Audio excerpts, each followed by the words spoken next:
Ça fait 2 ans qu'on travaille sur le fonctionnement d'une Twictée et je trouvais intéressant de montrer que dans une école rurale multiniveau à la campagne, on pouvait aussi proposer des dispositifs innovants d'enseignement et d'apprentissage qui ne demandent pas d'énormes moyens, qui ne demandent pas énormément de tablettes, qui demandent d'avoir une connexion internet qui fonctionne et de la bonne volonté. L'intérêt, c'est que c'est un dispositif collaboratif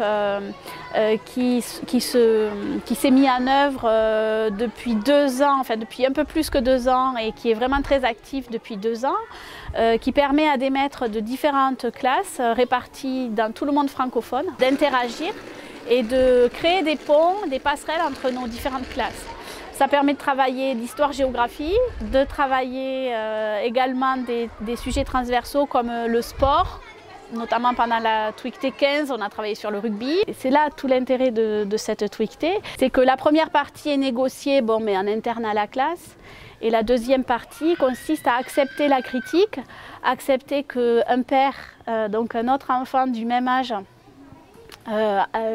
enseigne comment corriger une difficulté